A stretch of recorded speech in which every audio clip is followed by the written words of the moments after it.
నా పేరు Shashikanth, ABVP state working committee ఉన్నాను. తెలంగాణ రాష్ట్రంలో విద్యా సంస్థలు మొదలై సుమారుగా 15 రోజులు కావస్తూ ఉంది. కొత్త ప్రభుత్వం ఏర్పడి 6 నెలలు గడిచినప్పటికీ ఇప్పటి వరకు ముఖ్యమంత్రి సీఎం రేవంత్ రెడ్డి గారు విద్యారంగం గురించి అతని నోటి నుంచి ఒక మాట వచ్చినటువంటి పాపాన పోలేదు.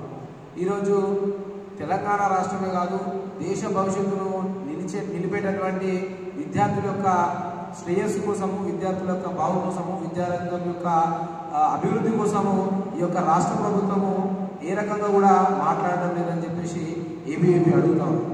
ఈరోజు ఈ యొక్క రాష్ట్రంలో కొత్త ప్రభుత్వం ఏర్పడింది, కానీ ప్రభుత్వం మారింది, కానీ ప్రభుత్వ అధికారుల నిర్ణయాలు మారలేవు, వారి యొక్క తీరు మారలేదు, విద్యారంగంపై వారు చూపిస్తున్నటువంటి నిర్లక్ష్యం కూడా ఆ రకంగానే ఉందని చెప్పేసి ఏబీవీపీ మనకు తెలియజేస్తా ఉన్నాం. ఈరోజు తెలంగాణ రాష్ట్ర మంత్రివర్గంలో మద్యానికి మంత్రి ఉన్నాడు, కానీ విద్యకు మంత్రి లేనటువంటి ఒక దిక్కుమాలిన క్యాబినెట్ని వాళ్ళు రన్ చేస్తున్నటువంటి పరిస్థితి ఈరోజు తెలంగాణ రాష్ట్ర ప్రభుత్వంలో మనం చూస్తాం.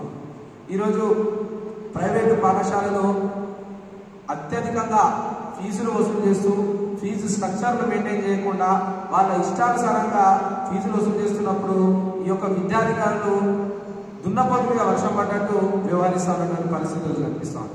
అలాగే ప్రభుత్వ నిబంధనలకు వ్యతిరేకంగా పాఠ్య పుస్తకాలను ఇష్టానుసారంగా వాళ్ళకి ఇష్టమైనటువంటి ధరలలో అమ్ముకుంటూ విద్యార్థుల యొక్క తల్లిదండ్రుల రక్తాలను చిలగల్లా పీడిస్తున్నటువంటి పరిస్థితులు మనం తెలంగాణ రాష్ట్రంలో చూస్తాం. అలాగే ఈరోజు ప్రభుత్వ పాఠశాలల పరిస్థితులు చూసుకుంటామంటే స్కావెంజర్లు లేరు.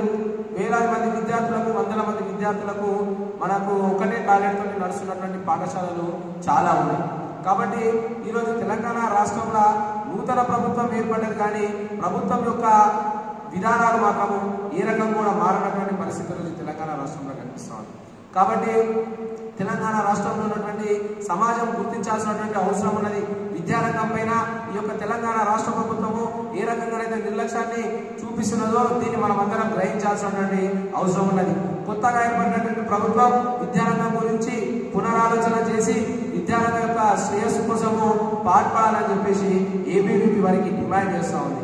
అలాగే ఖాళీగా ఉన్నటువంటి ఏవైతే లెక్చరర్ పోస్టులు, టీచర్ పోస్టులు ఉన్నాయో ఇవన్నీ కూడా భర్తీ చేసి నిరుద్యోగులకు కూడా న్యాయం చేయాలని చెప్పేసి ఏబీవీపీ డిమాండ్ చేస్తుంది.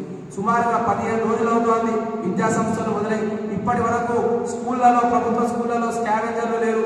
ప్రైవేట్ పాఠశాలలో అత్యధికంగా ఫీజుల దోపిడీ నడుస్తూ ఉంది.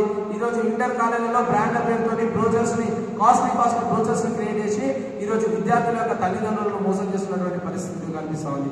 పాఠ్య పుస్తకాల పేరుతోని సిబిఎస్ఈ సిలబస్లు, ఆ సిలబస్లు, ఈ సిలబస్లు ఇవి మాత్రమే మేము చెప్తామని చెప్పేసి విద్యార్థుల యొక్క తల్లిదండ్రుల ఆర్థిక పరిస్థితిని వెనుకకు తీసుకునేటటువంటి పరిస్థితి రోజు తెలంగాణ రాష్ట్రంలో కనిపిస్తుంది.